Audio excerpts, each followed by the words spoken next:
중보가 뭡니까? 한자 그대로 풀이하면 가운데 중, 지킬 보. 그러니까 하나님과 누군가 사이에서 누군가를 위해서 간절히 간구하는 것, 이걸 중보라고 하는 거죠. 마치 내가 그인 것처럼 간구하는 거, 이게 중보입니다. 성경에서 영원한 중보자는 예수 그리스도 한 분밖에 없습니다. 그런데 예수님께서 우리를 향하여 나를 따라오너라 라고 말씀을 하셨죠. 그래서 우리도 중보자적인 삶을 살아야 되는 겁니다. 성경에는 많은 중보자들이 나오는데 오늘 우리가 좀 중심적으로 볼 인물은 모세입니다. 모세 이야기를 통해서 우리가 좀 모세가 어떻게 중보자로 서게 되기까지 어떤 과정을 걸었는가, 이걸 좀 알 필요가 있습니다. 그 내용이 떨기나무 앞에 서 있었던 모세를 통해서 우리에게 전해집니다.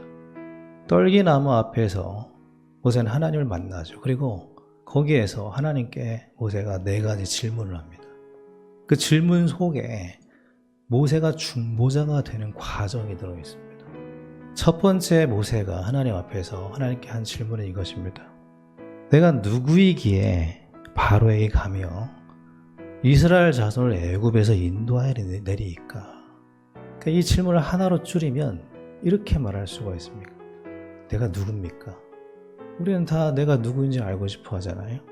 자기의 정체성을 찾고 싶어 합니다.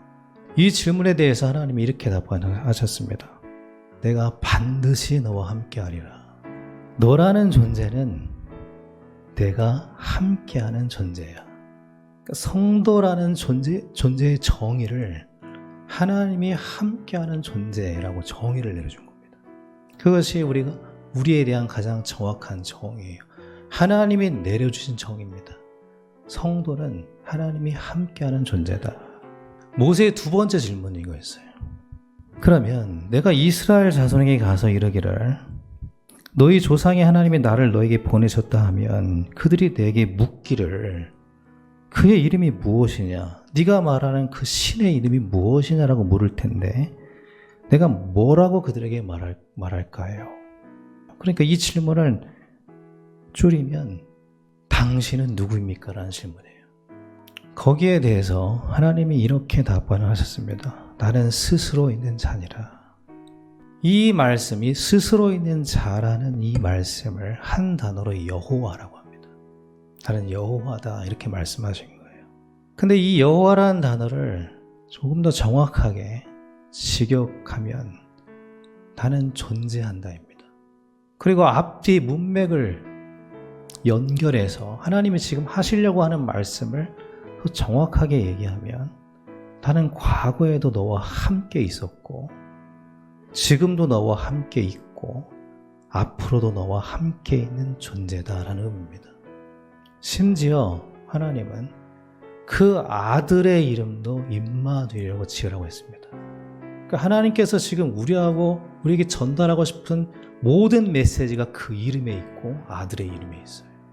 하나님 우리와 함께 계십니다. 그리고 함께 계시길 원하셔요. 모세가 이렇게 또 이야기를 합니다. 그러나 그들이 나를 믿지 아니하며 내 말을 듣지 아니하고 이르기를 여호와께서 네게 나타나지 아니하셨다 할 텐데 어떡합니까? 그들이 나를 믿지 않을 텐데 어떡합니까? 라고 얘기합니다. 그러니까 이 말은 그들이 제가 하는 말을 믿을까요? 라는 질문입니다.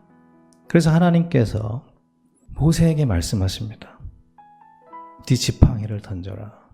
그리고 그 지팡이를 뱀이 되게 하셔요. 네 손을 품속에 넣었다 빼라. 문둥병이 됐다가 낫다가 이렇게 하십니다. 그리고 그것에 대해서 이렇게 말씀하십니다. 내가 이렇게 너에게 이적을 행하고 표적을 행한 이유는 여호와가 네게 나타난 줄을 믿게 하려 함이라. 그러니까 하나님께서 믿음을 주시려고 표적을 보여주십니다. 하나님께서 모세에게 믿음을 주시려고 하는 거예요. 그런데 모세는 한 번 더 의문을 품고 질문을 합니다. 주여, 나는 본래 말을 잘 하지 못하는 사람입니다. 나는 입이 뻣뻣하고 둔한 사람입니다. 그러니까 이 말은 내가 말을 못하는 사람인데 내가 이 일을 어떻게 할 수 있겠습니까? 라는 질문이에요.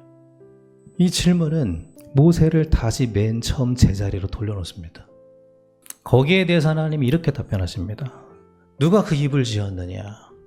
누가 말을 못하는 자나 못 듣는 자나 눈이 밝은 자나 맹인을 그 맹인이 되게 했느냐? 누가 말을 못하게 했느냐? 그것이 나 여호와다. 너의 말 못하는 입을 지은 자가 나다라는 말씀입니다.